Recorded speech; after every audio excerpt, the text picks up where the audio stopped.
네, 오늘은 요한복음 11장을 보도록 하겠는데요. 요한복음 11장은 대단한 예수님의 사역이 기록이 되어 있는 하나님의 말씀이 되겠습니다. 예수님의 사역은 다 대단했죠. 하지만은 요한복음 11장에 기록되어 있는 예수님의 사역은 다른 어떤 사역보다도 예수님께서 행하신 어떤 기적보다도 더욱더 눈에 띄는 그런 사건이 아니었는가 생각을 해봅니다. 매우 큰 기적이 일어났었는데요. 무슨 일이 있었습니까? 죽었던 나사로가 하나님의 능력으로 다시 살아나는 일이 있었던 것입니다.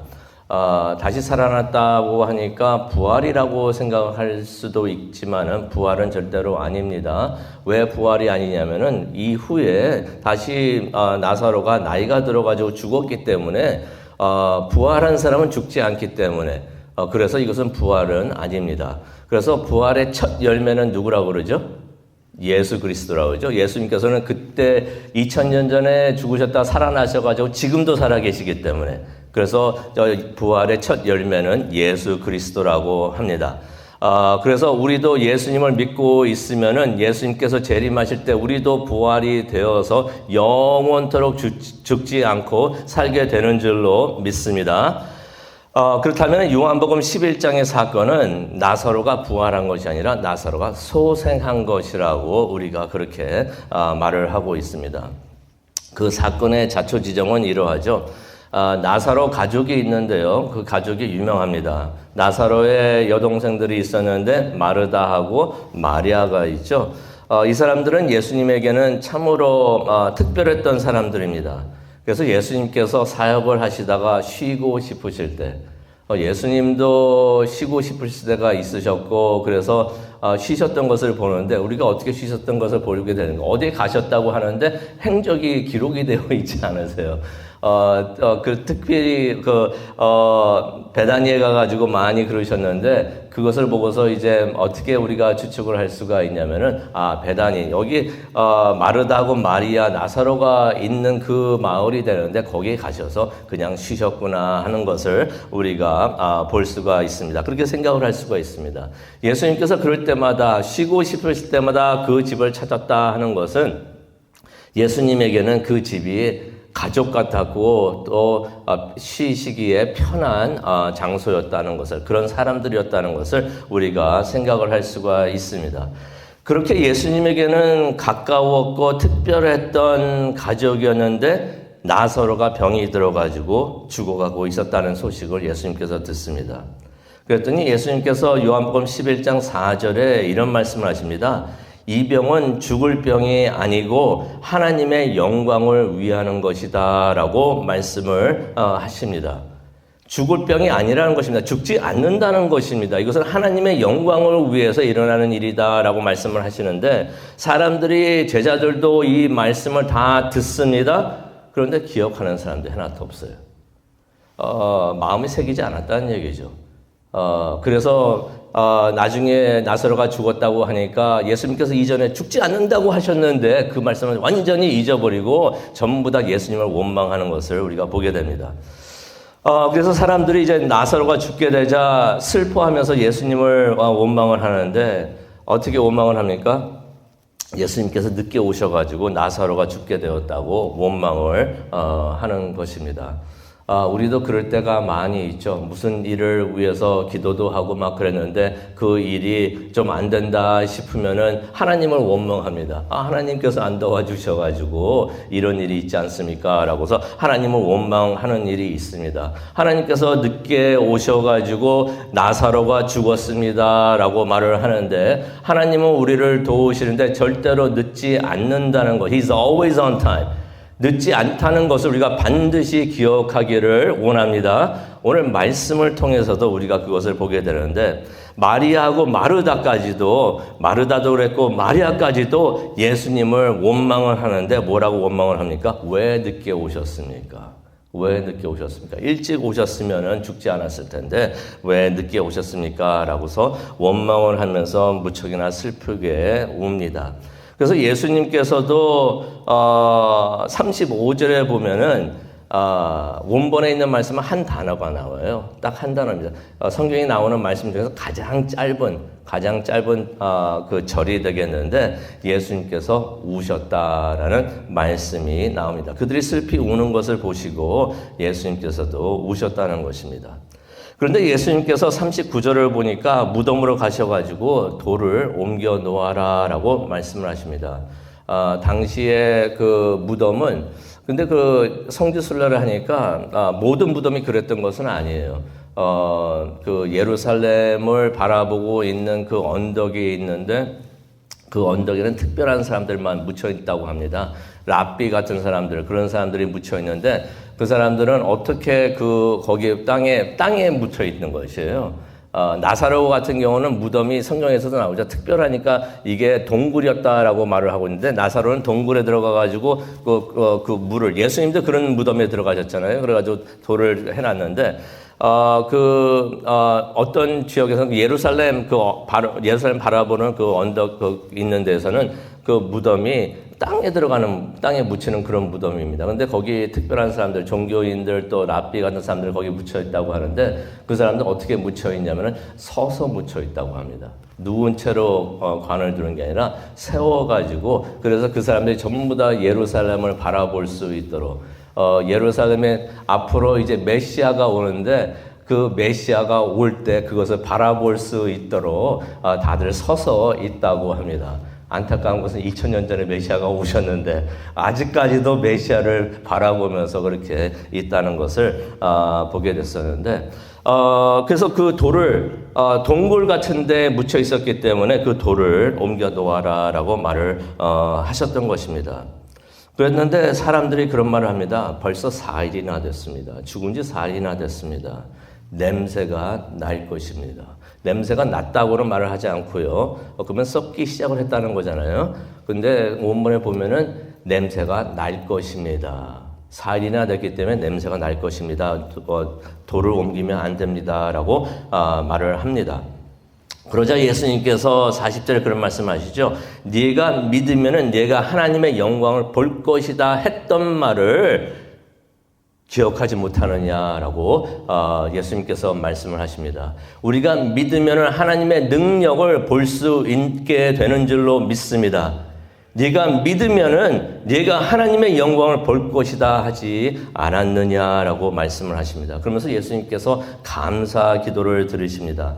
하나님께 감사 기도 드리시는데 41절에 나오죠. 어떤 감사 기도였냐면은 내 기도를 하나님 아버지 내 기도를 들어주셔서 감사합니다라고 기도를 하십니다. 이제 나사로가 살아서 동굴에서 나올 것을 예수님께서 알고 계셨던 것입니다.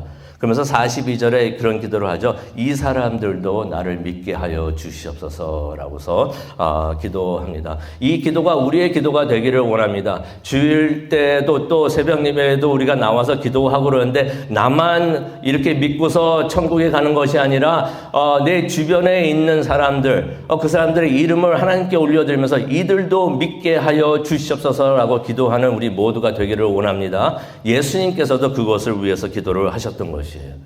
그러면서 예수님께서 43절에 이런 말씀을 하십니다. 나사로야 나와라 라고 말씀을 하십니다. 그랬더니 나사로가 동굴에서 나오는데 이 장면이 참 궁금합니다. 어떻게 이루어졌는지. 성경에 보니까 천으로 배로 온몸을 머리서부터 해가지고 발끝까지 다 동여 맸던 것이에요. 그 채로 나왔다는 것입니다. 걸어서 나온 게 아니에요. 걸어서 절대로 나올 수가 없어요.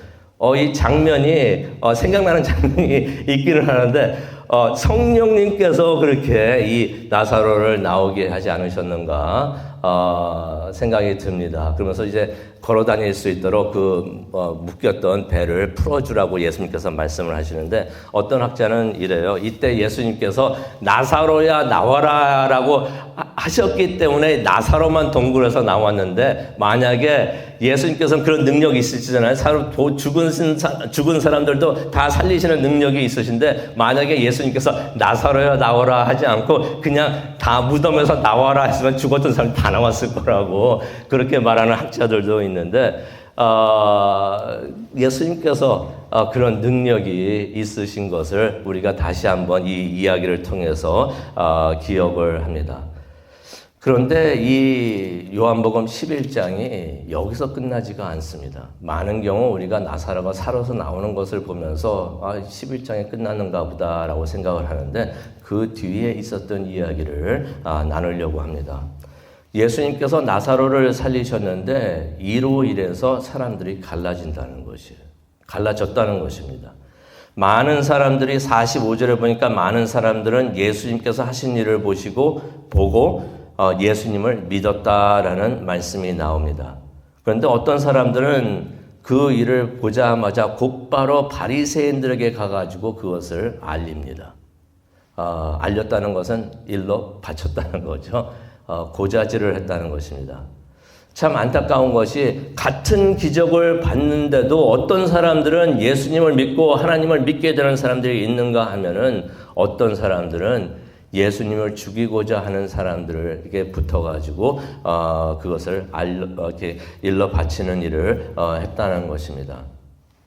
이렇게 사람의 마음이 닫히면은 아무리 큰 하나님의 기적을 보더라도 감흥이 없고 구원받지 못하게 되는구나 하는 것을 우리가 말씀을 통해서 깨닫게 되는데요. 우리가 하나님의 말씀을 보면서 또 예배를 드리면서 성령을 통해서 우리가 감흥을 받고 감동을 받는 것, 이게 큰 은혜구나 하는 것을 다시 한번 깨닫게 됩니다. 하나님께서 우리의 마음을 움직여 주실 때 그거 감사하시기를 바랍니다.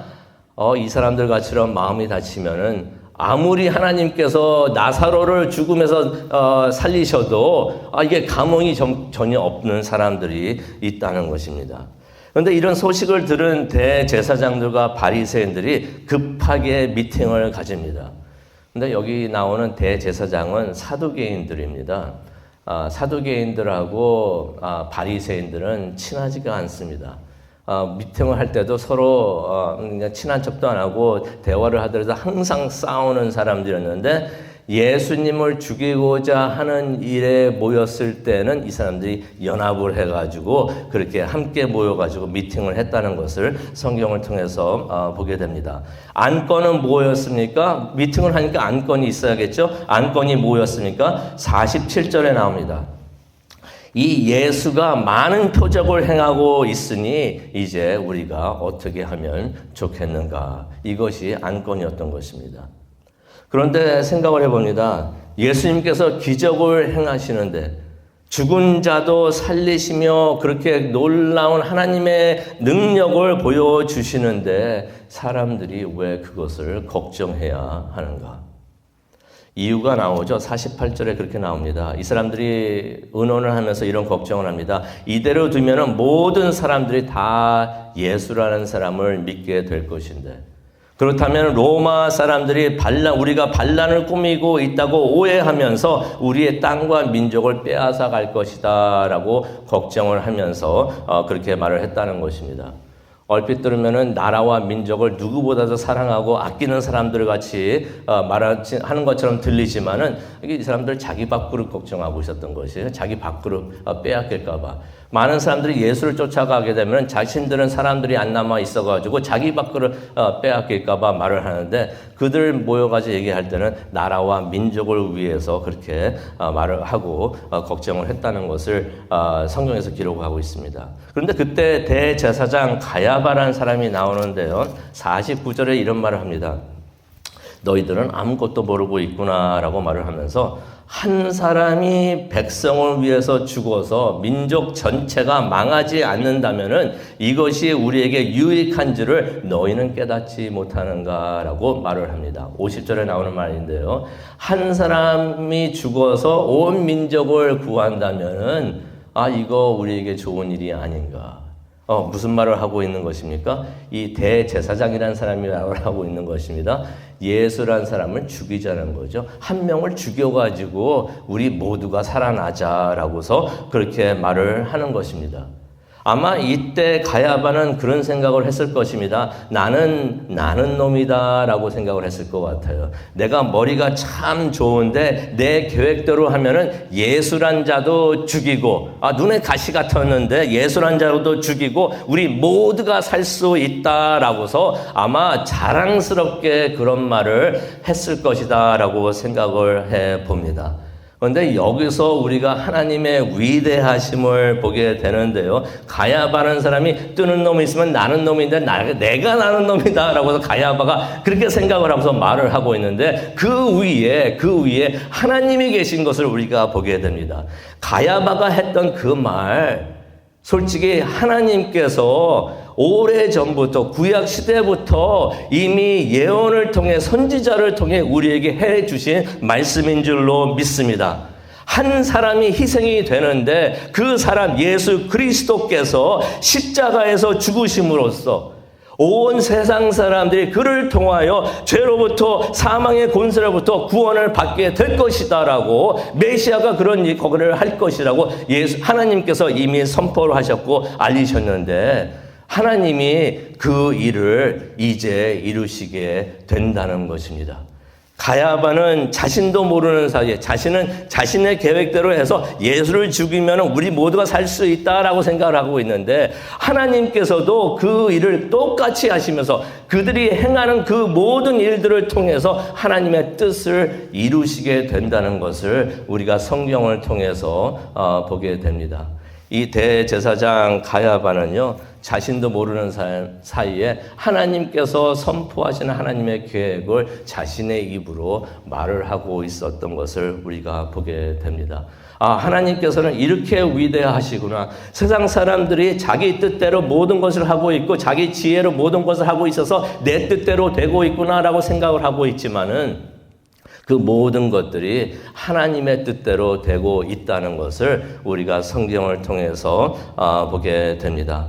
그래서 53절에 나오죠. 이날 이후에 사람들이 예수님을 죽이려고 음모를 했다라고서 말을 하고 있지만은 사람들이 음모를 해서 예수님께서 돌아가신 것이 아니라 하나님이 계획하신 대로 예수님께서 우리를 위해서 대신 십자가에서 죽게 되시는 것을 우리가 보게 됩니다.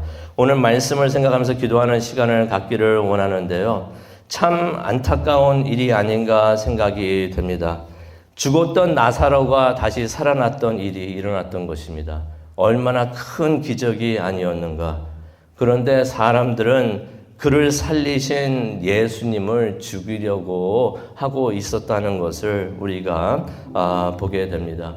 무슨 말입니까? 하나님께서 크게 역사를 하셨는데 사람들은 그것을 보지 못했다는 것입니다.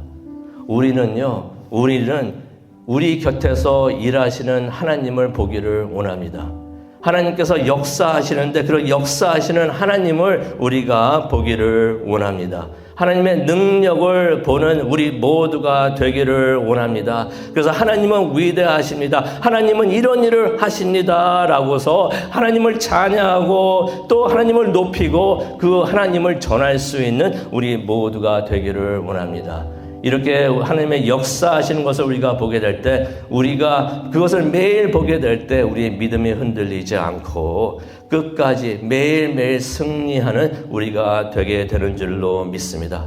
하나님을 보고 하나님과 동행하는 우리 교회가 되고 우리 모두가 되는 그런 축복이 우리 모두에게 함께 하시기를 간절히 축원합니다. 기도하시겠습니다. 사랑과 은혜가 충만하신 하나님 아버지 감사합니다.